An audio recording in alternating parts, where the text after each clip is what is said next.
मंडईने पत्र पाठविलं गणेश गल्लीला आणि पत्र वाचून आनंद झाला मुंबईच्या राजाला.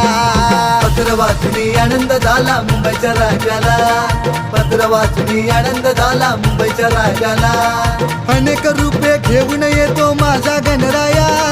कधी विष्णू श्री कृष्ण माझा शिवशंकर भोळा.